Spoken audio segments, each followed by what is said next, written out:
Hello student, आज हम शुरू करेंगे एक्सटर्नल अफेयर्स। इसकी एक वीडियो मैं पहले अपलोड कर चुकी हूँ जिसमें पूरी जो हिस्टोरिकल इवेंट्स थे हमारे वो आते हैं कि किस तरह से हमने अपनी विदेश नीति को डिजाइन किया और क्या क्या सिचुएशन थी जिनके आधार पर हमने विदेश नीति को एक शेप दी, एक जो आकार देना था वो दिया। और किसी भी देश की विदेश नीति वैक्यूम में तैयार नहीं होती। वैक्यूम मतलब खालीपन में हम जो चाहे वही बना लें, क्योंकि विदेश नीति इंटरनेशनल स्थितियों में और इंटरनल स्थितियों में काम करती हैं। तो दोनों तरह की जो परिस्थितियां हैं, चाहे वो इंटरनल हैं चाहे वो एक्सटर्नल हैं, वो विदेश नीति को बनाती हैं। और इंटरनेशनल सिनेरियो तो मैंने काफ़ी कुछ आपको बता दिया था।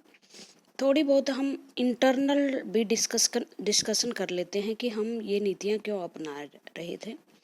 सबसे पहले तो मैंने बताया कि भारत किसी भी गुट में शामिल नहीं हुआ और हम यूएनओ के एक मूल सदस्य हैं। मूल सदस्य में जो शुरू में ही उसके सदस्य बन गए थे। और यूएनओ का शामिल होने का मतलब हम यूएनओ के जो ऑब्जेक्टिव्स हैं उनमें विश्वास करते हैं। ऑब्जेक्टिव में जैसे शांति स्थापित करना है, युद्धों को रोकना है, और जो दूसरे लोग हैं जिनको अभी तक सुविधाएं नहीं मिली हैं, गरीब हैं, कमज़ोर हैं, अशिक्षित हैं, उनके लिए जो यूएनओ है वो काम करता है। और हम इस पॉलिसी को मानते हैं और बढ़ चढ़ कर हिस्सा लेने में हम विश्वास करते थे। इसलिए हमने 30 अक्टूबर 1945 को ही यूएनओ का सदस्य हम बन गए थे। दूसरी बात, और ये हमारा कल्चर है, इंडिया का कल्चर रहा है, लॉन्ग हिस्ट्री रही है कि हम शांतिपूर्वक देश हैं, शांति में विश्वास करते हैं और युद्धों को पहले हमने कभी किसी पर हमले नहीं किए हैं हिस्ट्री में। और भारत जो है वो शांति, वसुदेव कुटुंबकम, अंतर्राष्ट्रीय शांति में विश्वास करता है, अंतर्राष्ट्रीयवाद की विचारधारा को बढ़ावा देता है कि हमारे साथ साथ दूसरे राष्ट्र भी उसी तरह रहें जिस तरह से हम एक इंटरनेशनल कम्युनिटी में रहते हैं। दूसरी बात, जो शेप और साइज करते हैं वो करते हैं उस देश के लीडर। पॉलिटिकल साइंस की भाषा में इन्हें बोलते हैं decision maker of the country. Decision maker कौन थे उस टाइम? कांग्रेस। और कांग्रेस में जो सर्वप्रधान शक्ति थी वो थी पंडित जवाहरलाल नेहरू। पंडित जवाहरलाल नेहरू का जो नज़रिया था इकोनॉमिक में सोशलिस्ट था। सोशलिस्ट का मतलब एक ऐसी व्यवस्था जिसमें ज़्यादा से ज़्यादा उद्योग जो हैं वो सरकारी हों और कैपिटलिस्ट ना फैले, मतलब पूंजीपति ना फैले। और इस वजह से वो जो अमेरिका जैसी इकोनॉमिक सिस्टम था वो नहीं अपनाना चाहते थे। दूसरी एक ये था कि हमने एक नया देश था, बहुत सारी समस्याओं से हम जूझ रहे थे। एक लंबी हिस्टोरिकल लड़ाई के बाद हम आज़ाद हुए थे, तो हम ये नहीं चाहते थे कि दोबारा से कोई देश गुलाम रहे, किसी भी देश का जो सेल्फ डिसीजन का या सोवरेंटी का अधिकार है वो छीना जाए। इस वजह से हम जैसे ही आज़ाद हुए तो हमारी विदेश नीति का एक विशेषता ये भी बन गई कि हम साम्राज्यवाद का विरोध करते हैं, उपनिवेशवाद का विरोध करते हैं और किसी भी देश की सोवरेनिटी को रिस्पेक्ट करते हैं, किसी भी देश की सीमाओं को रिस्पेक्ट करते हैं। इस तरह से बहुत सारी इंटरनल सिचुएशन में एक ये आ जाएगी कोई पॉलिटिकल पार्टी कैसी है, मजबूत पॉलिटिकल पार्टी है, कमज़ोर पॉलिटिकल पार्टी है। तो आपको पता है, तीसरे चैप्टर में आप पढ़ चुके हो कि जो लगातार 1952 से लेकर 1967 तक कांग्रेस का डोमिनेशन भारत में रहा है। इवन एक वन पार्टी डोमिनेशन सिस्टम इस इरा को कहा जाता था 52 से लेकर 67 तक, क्योंकि इसमें कांग्रेस ने भरपूर सीटें जीती। और जब किसी भी देश की गवर्नमेंट इतनी शक्तिशाली हो, जो बहुत फुल मेजोरिटी से हो, तो वो अब फैसले इंटरनल प्रेशर से न होकर स्वायत्तता से ले सकते हैं।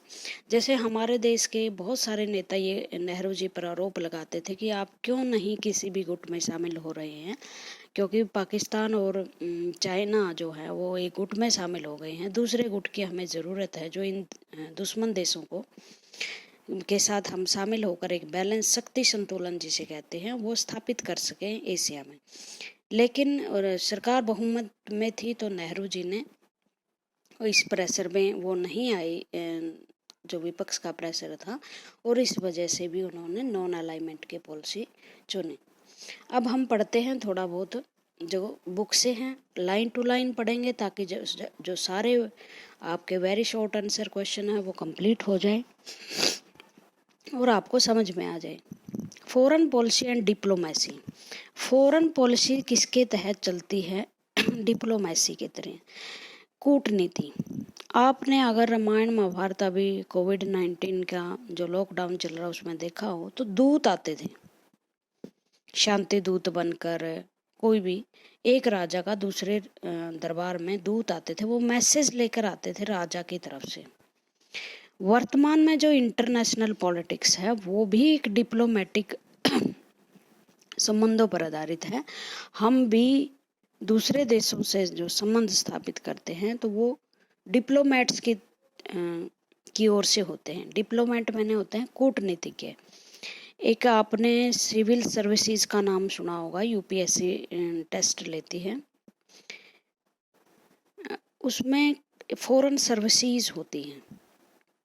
फॉरेन सर्विसेज में आईएएस अधिकारी होते हैं और वो आईएएस अधिकारी कहीं कहीं नियुक्त होते हैं। इंग्लैंड में हमारा राजदूत है, अमेरिका में भी, इवन हम पाकिस्तान में भी अपना राजदूतावास खोलते हैं।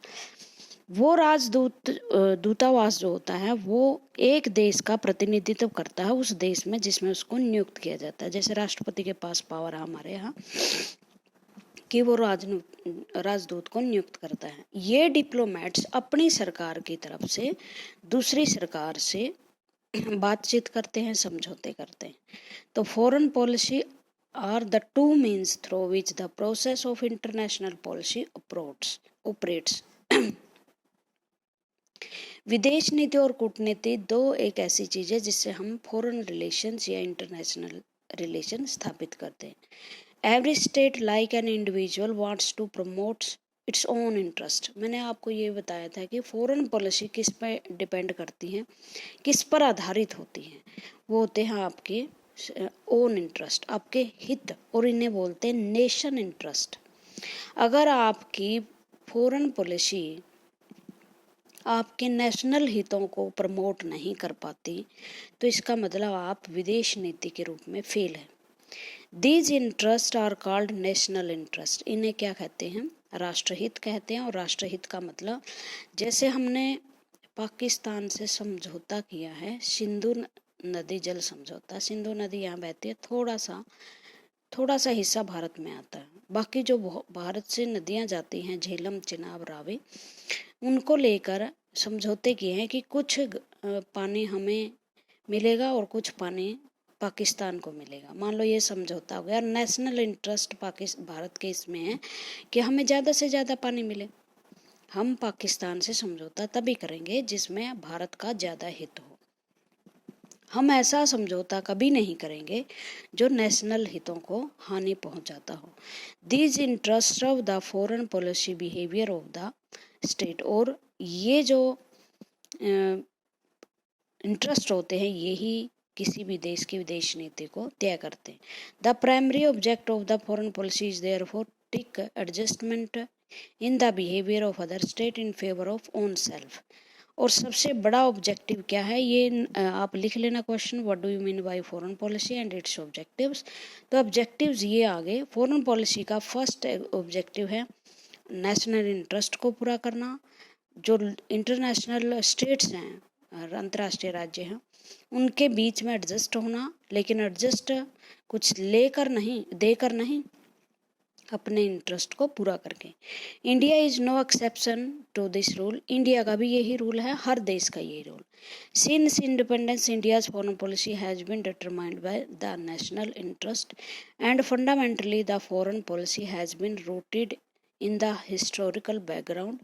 ये किसी भी फॉरेन पॉलिसी को तय करने वाले एलिमेंट्स हैं कि आपकी फॉरेन पॉलिसी कैसे तय होती है। सबसे बड़ी बात तो कि आपकी हिस्टोरिकल बैकग्राउंड कैसी है, हिस्ट्री में आपके किसी भी देश के साथ कैसे संबंध रहे। जैसे भारत और पाकिस्तान का मसला क्या है, इनकी हिस्ट्री ही गलत है। पार्टीशन के आधार पर विभाजन हुआ, लाखों लोग मारे गए, तो इस वजह से एक दूसरे पे ट्रस्ट नहीं है।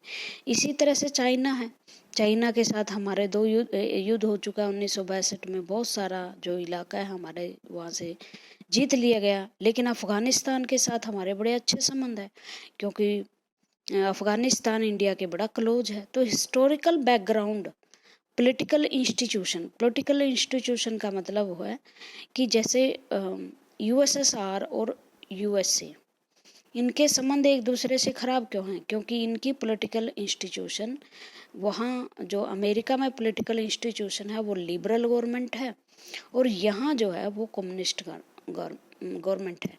2 कम्युनिस्ट कंट्री और 2 लिबरल कंट्री, मोस्ट संभावना रहती है कि उनके संबंध बड़े अच्छे होंगे। दूसरे जो है इकोनॉमिक नीड आपकी क्या हो, और आज ये सबसे ज़्यादा एलिमेंट प्रभावित करता है कि आपकी आर्थिक हित किससे पूरे होते हैं। जैसे फिलहाल में चीन के साथ सारा विश्व ये कह रहा है कि चीन ने जो है वायरस फैलाया ये वो, लेकिन चीन को पता है अगर मैं कोई रिस्पांस देता हूँ या एक्शन उठाता हूँ तो मेरे जो वस्तुएं बिक रही हैं वर्ल्ड के सभी देशों में, लगभग चाइनीज सामान आ गया है, उनको एक बड़ा झटका लग सकता है। अमेरिका और चीन की लड़ाई कोई वायरस पे नहीं है। इससे पहले भी 2 साल 3 साल हो चुके हैं चाइना की लड़ाई अमेरिका के साथ ट्रेड वार की हो गई है। आज सामान बेचने वाले हो गए हैं सब देश, पैसा कमाने वाले। चाइना का माल जो है, एक इन्होंने 1 बेल्ट 1 रोड, एक रोड निकाला, आपको पता 28 देश उसमें से गुजरते हैं। भारत इसका पार्टनर देश नहीं है। वैसे चाइना ने बड़ी कोशिश की, लेकिन ये हमारे नेशनल इंटरेस्ट के खिलाफ था ये रोड। तो भारत से ऊपर यहाँ सिल्क रूट होता था, जो आपने 6ठी 7वीं में पढ़ा होगा। यही सिल्क रूट चाइना से होते इधर यूरोप में जाता है। इसकी वजह से भर भर के ट्रेनें जो हैं चाइनीज माल की कहाँ जाने लगी, यूरोप में, और यूरोपियन कंट्रीज में जहाँ अमेरिका का माल बिकता था अब चाइनीज माल बिकने लगा। तो अमेरिका को ये लगा कि हमारे सारे बाजारों पर कब्जा चाइना का हो गया है, चाइना के सामान का हो गया है, और इस वजह से उन्होंने बहुत सारे पिछले साल ही 25 वस्तुओं पर 25% शुल्क बढ़ा दिया था वस्तुओं पर। एकदम वस्तुएं महंगी होंगी, महंगी वस्तुओं को कोई खरीदेगा नहीं, क्योंकि आजकल तो क्या है, कंपटीशन का दौर है। मार्केट में कंपटीशन चला हुआ है कि जो वस्तु अच्छी लायबल और अच्छी मिलेगी तो हमारा वही वस्तुएं हम खरीदेंगे। जैसे बॉन्ड निर्धारित किए हुए हैं। ये छोटी छोटी जानकारियां हैं जो आपको होनी चाहिए इंटरनेशनल लेवल पे। जैसे एक ब्रांड होता है, ब्रांड होते हैं। ब्रांड आपको पता है, नेस्ले के ब्रांड हैं, बाबा रामदेव के भी ब्रांड है, वस्तुओं के ब्रांड होते हैं। सबसे मोस्ट पॉपुलर जो चीज़ है जिसको 100% प्योरिटी के साथ लिया जाता है वो है जर्मनी की। उसके बाद जो दूसरे नंबर पे जिसको 79 मार्क्स हैं वो है अमेरिका और जापान की। चाइनीज को तो हमसे भी कम है 29, हमारे माल को 32 नंबर है। लेकिन चाइनीज वस्तुएं सस्ती हैं और धीरे धीरे वो अपनी टेक्नोलॉजी को भी इम्प्रूव कर रहा है। तो क्या है, तो अब जो जर्मनी का ब्रांड है वो तो ऑटोमेटिकली ब्रांड है, 100% नंबर मिले हुए हैं, तो बहुत महंगा होगा और बहुत सारी दुनिया की लोगों से पहुंच से बाहर होगा। तो इस वजह से चाइनीज माल जो है बहुत सस्ता है और आजकल विश्व की मंडियां चाइनीज माल से भरी हुई हैं। तो इस तरह से इकोनॉमिक चीज़ें, इकोनॉमिक नीड, हमारी इकोनॉमिक नीड, आर्थिक नीड किस देश से पूरी होती हैं ये मायने रखता है। जैसे चाइना से हमारी लड़ाई हुई 1962 में। पहले लड़ाई होती थी ज़मीन के लिए, अब लड़ाई होती है इकोनॉमिक हितों के लिए। पावर पॉलिसीज हैज़ बिन, मैं ये बता रही थी कि लड़ाई हुई हमारी 1962 में चीन के साथ, बट 85 में श्री राजीव गांधी वहाँ गए और कहा कि चलो बॉर्डर डिस्प्यूट तो है वो तो पता नहीं कब मिटेगा, लेकिन हम अपने इकोनॉमिक संबंध तो स्थापित करें। और इन इकोनॉमिक संबंध के लिए भारत बहुत सारे क्षेत्रीय संगठनों का सदस्य है। इंटरनेशनल लेवल पे बहुत सारे संगठन ऐसे बना रखे जिससे हमें इकोनॉमिक लाभ हो। बहुत सारे ऐसे रोड हम बना रहे हैं, हाईवेज बना रहे हैं जो दूसरे देशों को कनेक्ट कर सकें और माल की आवाजाही हो सके। Power policy has been rooted in the historical background. Factor aspiration मैंने आकांक्षाएं, क्या हम पाना क्या चाहते हैं। प्रिक्यूलर जोग्राफिकल सर्कमस्टांसेस, ये बड़ी मायने रखती हैं। आपके देश का भूगोल भी किसी देश से संबंध निर्धारित करने में महत्वपूर्ण भूमिका निभाता है। आप भूगोल को देख लीजिए, एक एक फैक्टर को अच्छी तरह से अगर आप देखोगे तो फॉरेन पॉलिसी को आप अच्छे ढंग से समझ सकते हैं। आपका ज्योग्राफिकल फैक्टर ये है, यहाँ चाइना बैठा हुआ है भारत में, यहाँ नेपाल है, नेपाल के साथ अभी हमारा लिपुलेख नाम की एक जगह है और उससे कॉन्फ्लिक्ट हमारा चल रहा है अभी, और हम उसे रिजोल्व करने की कोशिश कर रहे हैं। कुछ सिरफरे लोग ये कह देते हैं कि कोई बात नहीं, नेपाल तो छोटा सा देश है, इसको हम ऐसे उड़ा देंगे ये वो, लेकिन नेपाल का बहुत महत्व है क्योंकि ये चाइना और भारत के बीच में एक बफर स्टेट के रूप में काम करता है, जो दोनों के बीच में आमने सामने से रोकता है। पाकिस्तान के साथ हमारी लड़ाई क्यों है? क्योंकि इतना बड़ा एरिया हमारा पाकिस्तान से लगता है। चाइना से हमें क्यों डर लगा रहता है? क्योंकि इतना बड़ा एरिया हमारा चाइना से लगता है। तो जैसे जोग्राफिकल कॉम्पैक्ट, अगर हमारे ये चाइना और पाकिस्तान बहुत दूर दूर हमारे से देश होते तो शायद हमारे साथ इनके संबंध जो है अच्छे होते। दूसरी बात, भूगोल आपको कमज़ोर भी कर सकता है और शक्तिशाली भी कर सकता है। देखो, भारत का एक जो है साउथ का हिस्सा है, यहाँ समुंदर है। एक देश को समुंदर भी शक्तिशाली बनाते हैं, पता आपको? क्योंकि एक तो समुंदर से व्यापार के रूप में आवाजाही शुरू हो जाती है दूसरे देशों से। हम इस व्यापार के इस रूट के जरिए दक्षिण अफ्रीका, साउथ ईस्ट एशिया में आज देशों में जा सकते हैं। जो हिमालय पर्वतों है हमारी रक्षा कर रहा है, हमारे ऊपर हमले नहीं बोल सकता सीधा चीन, क्योंकि वो जो क्षेत्र है वो बड़ा दुर्गम है। तो इस तरह से किसी भी देश का, जो नेपाल है वो क्यों कमज़ोर है? आप देखोगे ये दोनों ही देश लैंड लॉक्ड हैं। लैंड लॉक्ड का मतलब ये देश क्या हैं? चारों ओर भूमि से घिरे हुए, स्थलावरोध बोलते हैं इनको, और ये व्यापार नहीं कर सकते। वो व्यापार करने के लिए या तो उन्हें चाइना की धरती चाहिए या भारत की धरती चाहिए, और अगर इतना बड़ा रोल हम निभा रहे हैं तो उसको अपने नेशनल इंटरेस्ट को भी भारत के आगे झुकाना पड़ता है। तो इस तरह से किसी भी देश का भूगोल उस देश की फॉरेन पॉलिसी तय करता है। Geographical circumstances and basic set of value set by nation, और कुछ वैल्यू होते हैं जैसे हमारी संस्कृति है वसुदेव कुटुंबकम की, युद्ध न करना, इंटरनेशनलिज्म, पीस, रेशियल डिस्क्रिमिनेशन के विरुद्ध लड़ना, डेमोक्रेसी को रिस्पेक्ट करना। तो इस तरह से बहुत सारे विचार होते हैं। लेकिन मैं ये बता दूं, जैसे ही आपका नेशनल इंटरेस्ट होता है, सामने आता है, इन वैल्यूज़ की कोई वैल्यू नहीं रहती, निराधार हो जाते हैं। ये वैल्यू सिर्फ किसके लिए हैं? जब तक आपके नेशनल इंटरेस्ट को सपोर्ट करते हैं। इसलिए मैंने शुरू में कहा था कि अंतर्राष्ट्रीय पॉलिटिक्स जो है वो हमेशा द्वंद्व में काम करती है। दिखाने के तो लिए वैल्यू होते हैं, लेकिन पाने के लिए नेशनल इंटरेस्ट होते हैं। ओके, उसके बाद जो है फिर हमारा our first primer and architect of the foreign policy, आपको पता होना चाहिए, जवाहरलाल नेहरू थे। पूछा जा सकता who was the architect of Indian foreign policy? Pandit Jawaharlal Nehru, क्योंकि वो उसी टाइम वही प्रधानमंत्री थे, तो उन्होंने प्रधानमंत्री के रूप में अपनी विदेश नीति को स्थापित किया। और विदेश मंत्री भी होता है क्या? लेकिन विदेश मंत्री भी वो स्वयं ही थे। इसलिए नेहरू जी किस में विश्वास करते थे? नॉन अलाइनमेंट में, Panchsheel, opposition to imperialism, imperialism यानी साम्राज्यवाद, रेशियलिज्म, नस्लवाद, and support to world piece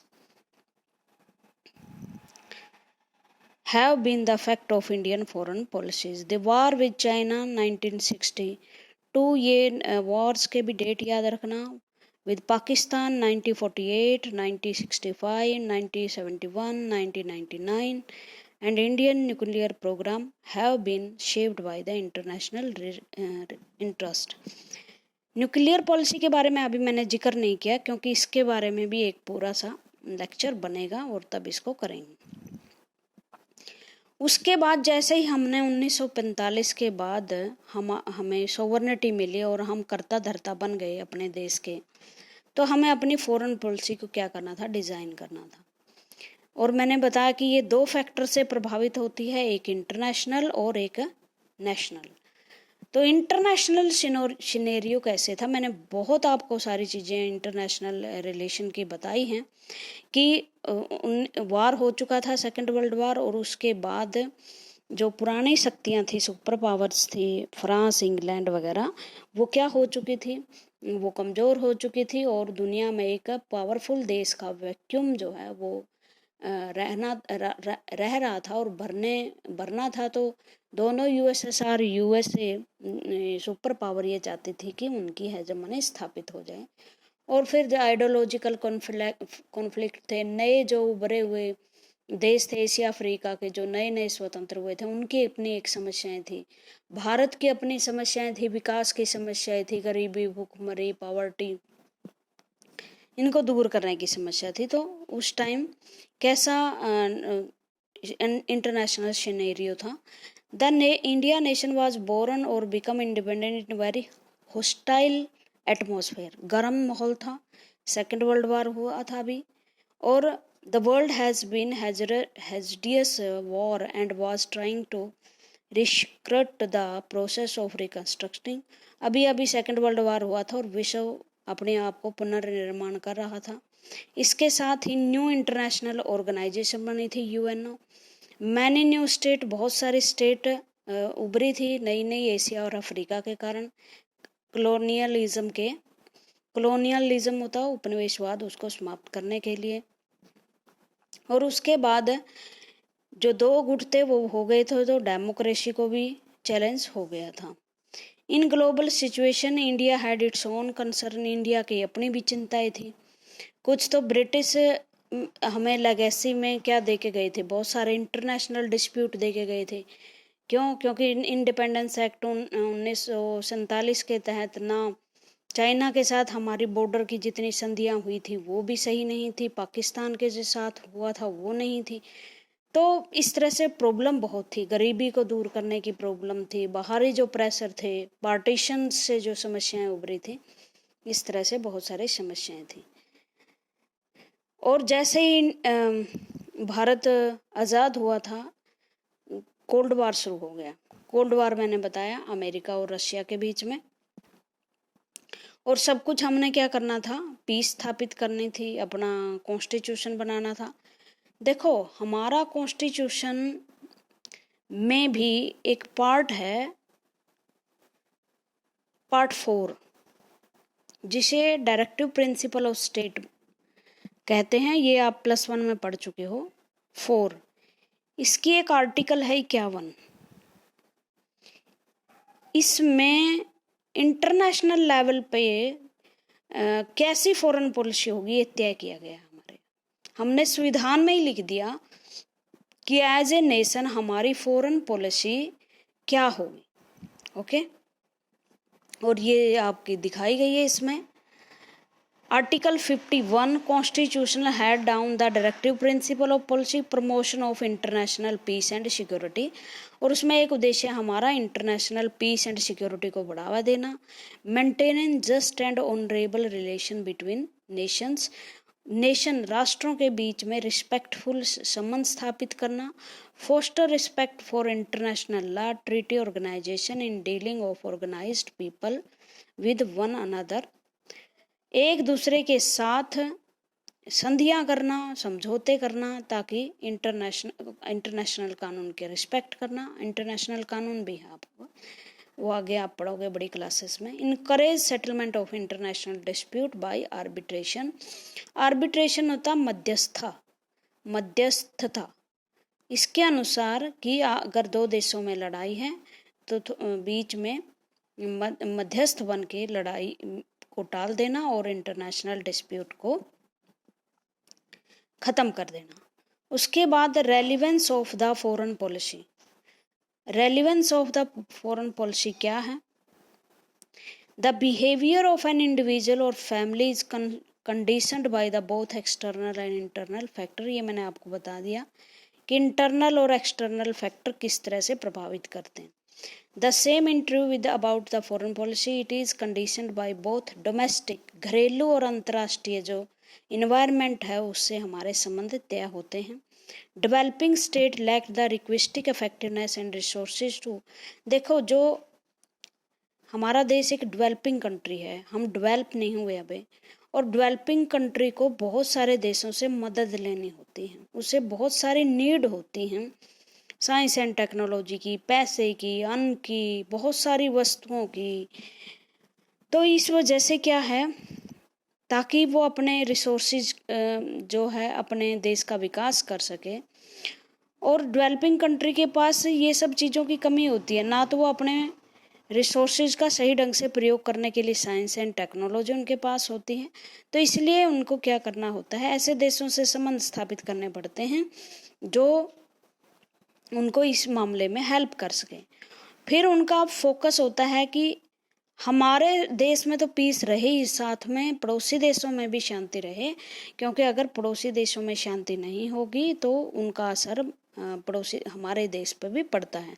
अगर मान लो अगर पाकिस्तान में डेमोक्रेसी होती, मिलिट्री रूल नहीं होता, तो जो कि लंबे समय तक चला है, या बांग्लादेश में कुछ स्ट्राइफ ना होते, तो पाकिस्तान इसका लाभ भारत को भी मिलता, वहाँ शांति होती, तो उनके साथ हमारे अच्छे संबंध होते। दूसरी बात यह है कि जो डेवलपिंग कंट्री हैं उनको पैसे लेने होते हैं जो इंटरनेशनल एजेंसीज होती हैं, जैसे MIF है, वर्ल्ड बैंक है। तो ये पैसे भी कहाँ से मिलते हैं, जब अमेरिका, इंग्लैंड जैसे देश फेवर में वोट दें कि हाँ ये इंडिया और को ये लोन दिया जाना चाहिए, तो इस तरह की चीज़ें जो हैं वो प्रभावित करती हैं हमें। और जब हम आज़ाद हुए तो हम 2 कैंप बने हुए थे, 2 राइवल कैंप होते हैं ना, गुट, और एक दूसरे के विरुद्ध थे। एक साम्यवादी कैंप था, कम्युनिस्ट, और एक दूसरा था लिबरल कैंप, जो अमेरिका और वेस्टर्न कंट्रीज थे। एक कैंप था US एंड वेस्टर्न अलायंस का, और दूसरा कैंप था सोवियत यूनियन का। भारत को दोनों से मदद चाहिए थी। भारत जो है एक की मदद से काम नहीं चला सकता था, उसको पता था कि हमें दोनों की मदद चाहिए। तो इस वजह से हमें किसी भी गुट में हम शामिल नहीं हो रहे थे, और ताकि हमें दोनों से मदद मिल सके। और दूसरी बात है, हम अपनी सोवर्निटी बचा कर रखें, क्योंकि जैसे ही हम किसी गुट में शामिल होते हैं तो उस गुट का जो नेता होता है वो नए जो स्वतंत्र देश हैं उन पर डोमिनेशन स्थापित कर लेता है। First prime minister Jawaharlal Nehru के बाद को ये बात बिल्कुल सही समझ में थी, इसलिए उन्होंने इस कॉन्फ्लिक्ट से बचना चाहा, क्योंकि ये पता था कि अगर हम किसी अलायंस में शामिल होते हैं तो कभी ना कभी इन अलायंस के मेंबर के बीच में युद्ध हो सकता है, हॉस्टाइल स्थिति थी इसलिए, और युद्ध से जो है वो नरसंहार लेकर ही आता है, इसलिए युद्ध से बचना ज़रूरी था। उसके बाद है नेहरूज फॉरेन पॉलिसीज़। हमारी जो बहुत सारी फॉरेन पॉलिसीज़ के सिद्धांत बने हैं वो नेहरू जी की ही देन है। तो नेहरू जी क्या चाहते थे कि हम पावर पॉलिटिक्स से दूर रहें, जो अलग ग्रुप्स हैं, अलाइड अगेंस्ट वन अनदर, जो एक दूसरे से बने हैं, जो 2 वर्ल्ड वार हो रहे हैं उससे हमें सीखना चाहिए कि वो डिजास्टर ही लेकर आए हैं, कोई क्रिएटिविटी नहीं लेकर आए। इस वजह से दोबारा दुनिया इस ओर ना जाए, इसलिए उन्होंने कहा कि हम किसी भी देश में, किसी भी गुट में शामिल नहीं होंगे। नेहरू जी के कुछ प्रिंसिपल हैं, या तो आप ये प्रिंसिपल कर लो या आप आगे जो हेडिंग के रूप में आएंगे वो कर लो, बात एक ही है। आपका क्वेश्चन बनेगा 6 नंबर का, what is the feature of Indian foreign policies. ठीक है, तो ये 3 व्यक्ति दिखाए गए हैं, 4, और मैंने बताया था ये नाम एक संस्था बनी थी, नॉन अलाइनमेंट मूवमेंट। इन 5 जो लोग थे इस नाम को चलाने वाले थे, और उन्होंने कहा था कि हम अमेरिका और इंग्लैंड यूएसएसआर में से किसी में भी शामिल ना होकर तटस्थ रहेंगे। निकुरमा नेहरू जी थे जो भारत के प्रधानमंत्री थे, नुकुरमा वामा जो घाना के थे, नासिर इजिप्ट के थे, सुकुर्नो इंडोनेशिया के थे और टीटो यूगोस्लाविया के थे। और यही 5 व्यक्ति थे जिन्होंने कहा कि एक कॉन्फ्रेंस हुई, बांडुंग कॉन्फ्रेंस, जिसमें एशिया अफ्रीका यूनिटी को महत्व दिया गया था। ये क्वेश्चन बनता है कई बार इनके नाम पूछ लिए जाते हैं, या एफ्रो एशियन कॉन्फ्रेंस की डेट या मेन्यू पूछ लिया जाता है कब हुई, तो ये आपको आने चाहिए। इसमें हम मोटा मोटा कर लेते हैं क्योंकि सारी बातें आपको समझ में आ गई होंगी। तो क्या क्या नेहरू जी के क्या अप्रोच थी फॉरेन पॉलिसी के लिए और उसके प्रिंसिपल क्या थे। India was to adopt a free and independent foreign policy as autonomous and not merely as a satellite of other nation. India एक ऐसी फॉरेन पॉलिसी अपनाएगा जो इंडिपेंडेंट होगी, मतलब किसी पर भी डिपेंड नहीं होगी। कोई दूसरा व्यक्ति हमें ये नहीं बताएगा कि आपको क्या करना है। देखो इसमें एक शब्द है सैटेलाइट। आपको पता है एक तो प्लैनेट होता है जैसे पृथ्वी होती है,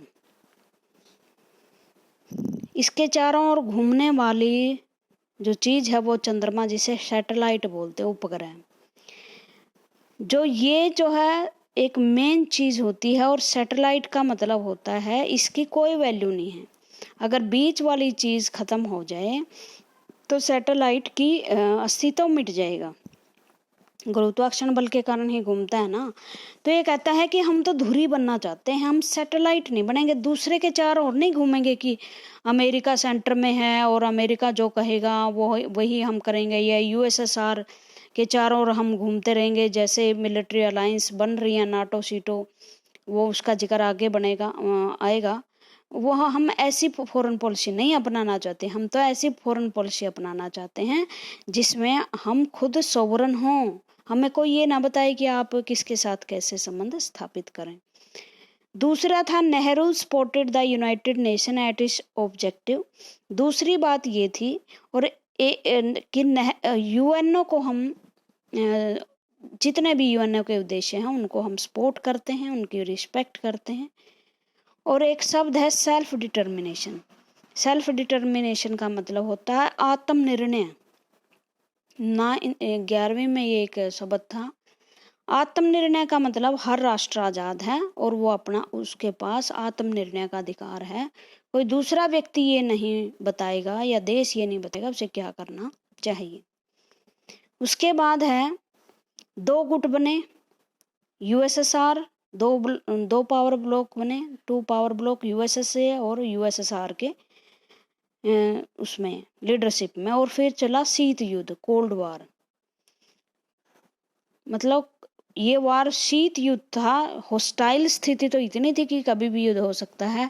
शस्त्रास्त्र इकट्ठे किए, बेड़े लगाए गए समुद्र में, लेकिन युद्ध कभी भी हुआ नहीं, इसलिए इसे कोल्ड वार कहते हैं। 1990 में खत्म हुआ था फिर। और भारत ने फिर इन दोनों के विरुद्ध नॉन अलाइनमेंट मूवमेंट चलाया और वो किसी भी में भी शामिल नहीं हुआ। दूसरी बात, ये अपार्थाइड पॉलिसी, कॉलोनियलिज्म, इंपीरियलिज्म तीनों के खिलाफ था कि रेशियल डिस्क्रिमिनेशन नहीं होना चाहिए। रेशियल डिस्क्रिमिनेशन का मतलब होता है कि जो नस्ल है उसके आधार पर किसी भी व्यक्ति के साथ भेदभाव ना किया जाए और ना ही उसके आधार पर साम्राज्यवाद स्थापित किया जाए। ऐसी पॉलिसी अपनाने का हमारा भी यही था ना कि हम भी हिस्ट्री में बहुत सारी डिस्क्रिमिनेशन झेल चुके थे और अभी भी अफ्रीका जैसे देशों में उस टाइम ये रेशियलिज्म की प्रॉब्लम थी, वो चल रही थी।